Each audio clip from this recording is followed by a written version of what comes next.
Hi, my name is Jamie Utt, and I'm a diversity and inclusion consultant who's been working with schools for more than 10 years to try to end the problem of bullying in our school communities. Today, I'm here to talk with you about a particular way to think about bullying in hopes that we can start to act a little bit more as whole communities, bringing together teachers, students, and parents to prevent bullying before it actually happens in our school communities. My name is Leanne Lesho, and I have one son. And for a living, I own a yoga studio. I am a yoga teacher, but I would call myself more of a spiritual teacher than anything. Awesome. And yeah, that's the gist of it. Perfect. Excellent. Well, yeah, since you've kind of seen the other conversations, we're just talking about identity-based bullying being a particular a way of looking at bullying as an issue. And so I'm curious if you have any questions or advice that you'd like to give other parents. Well, being in the business that I'm in, it really is a practice of yoga. Speaking of yoga, is really a practice of learning who we really are, which is everything that is not physical, which is everything that is not physically based, or the things that you see in this physical world, your clothes, your physical body, the name that was given to you, your race, your gender, just all of the things that are really more of an illusion than anything, and who we really are as people is beautiful, loving, whole, complete beings that really need no fixing. And we have a lot more in common than we do not in common, but it's very easy for us to not see that, because these are all things that you can't see. These are things that you feel. So I would say focusing there, that helps us to relate more than it does to being fearful of what we are afraid people are judging us based on, and that causes us to act out towards others in that way. Yeah. Well, that's great advice for parents. Yeah, helping them to reconsider the ways that we're focusing in our conversations with our young people. So that's great. Excellent. Do you have any questions for them? Well, my main question is, if my son encounters a situation where he's being discriminated against, or he's being someone is trying to tear him down based on something that is trying to tell him that this is who you are, and it's something that does cause him pain or to feel separate from others. If I become aware, because I'm pretty aware of those things, I feel that I wouldn't have a problem being aware that something's going on, and that I would obviously want to step in and do something. But I think my greatest fear would be, of course I'm going to want to go to the teacher. Of course I'm going to want to go to the source, and I'm going to want to have some sort of a positive impact on fixing this. But with that, I know that it's not going to change overnight. The things that when you're dealing with these kinds of things, I mean, these are ingrained things that we condition ourselves, and I believe that if a child is displaying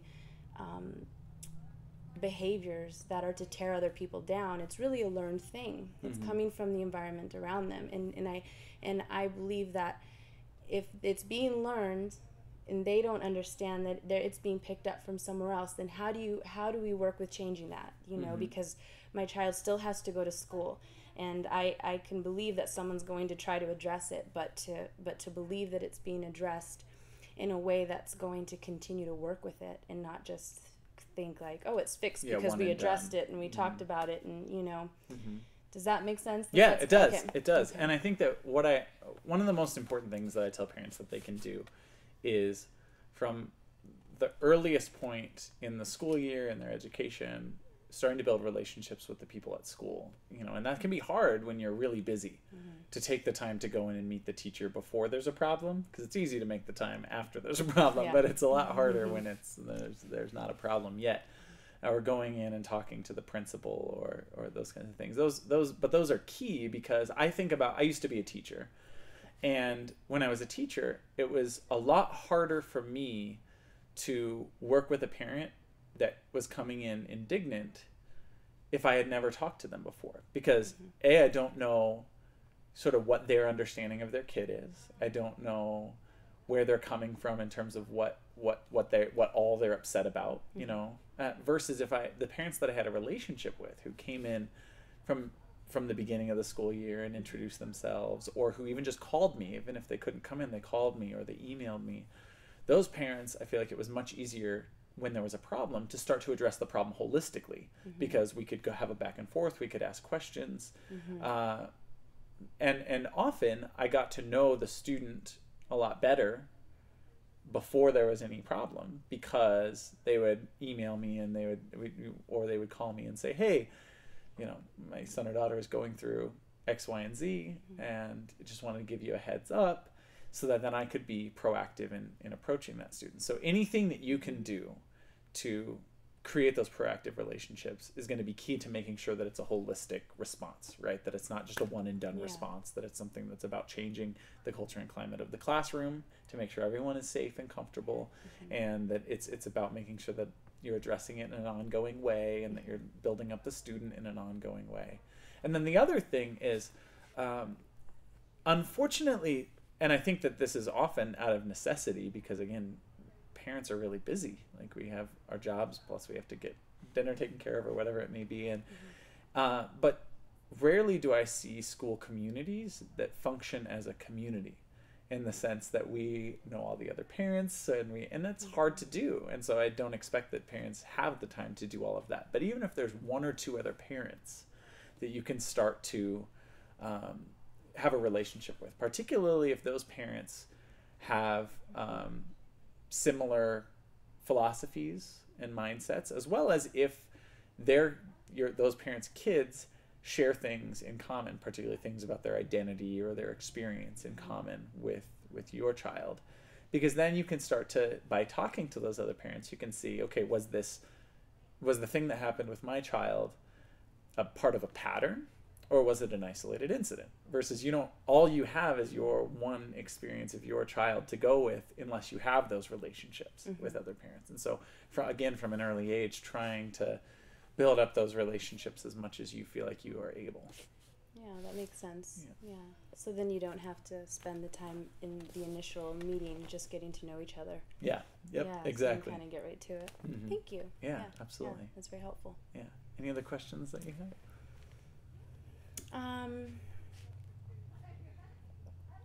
I guess with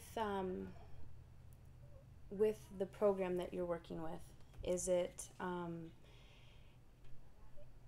there discussion coming from the teachers? Is there like open dialogue in the community, like focusing on the community actually discussing these things together?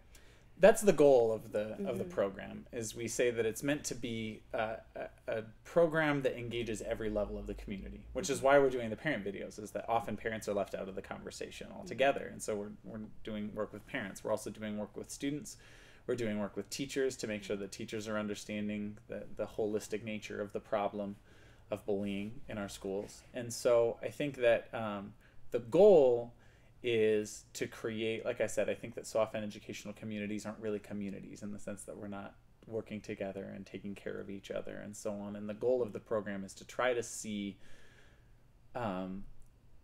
we're trying to focus on prevention. So much of the conversations around that, if we can create what we call a culture of civility, or an inclusive environment prior to any of the problems getting started, then that's what we actually want, right? Yeah.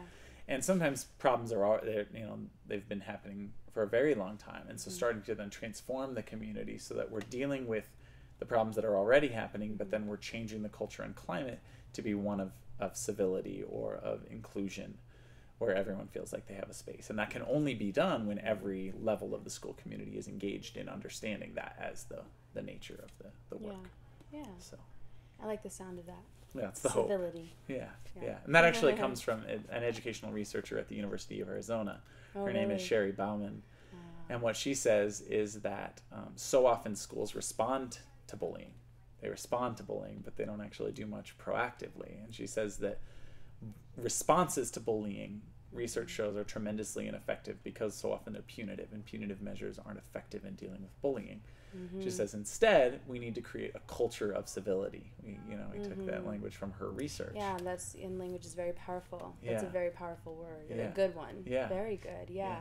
And I could see also to where, because when it is punitive, it's really potentially creating more of the problem, because that's what would, for a parent to step in or a teacher to step in, it would be based on punishment, which is unfavorable for the bully. Yeah, exactly. So it would just create more of the problem. So I like that. Yeah. Well, and I think that the tough thing that we want to always tell parents is sometimes punitive measures need to be part of the solution, right? Like when a kid is acting out, for instance, maybe they're about to touch the oven, we have to be like, no, don't, and that's scary to that kid. It feels punitive, but that's a protective measure, right? Yeah. But so often that's the only thing we do in our school communities. We don't have anything other than the punitive response, and as a result, we're not actually doing anything to solve the problem. Yeah. So, Yeah. Excellent. Any other questions? No.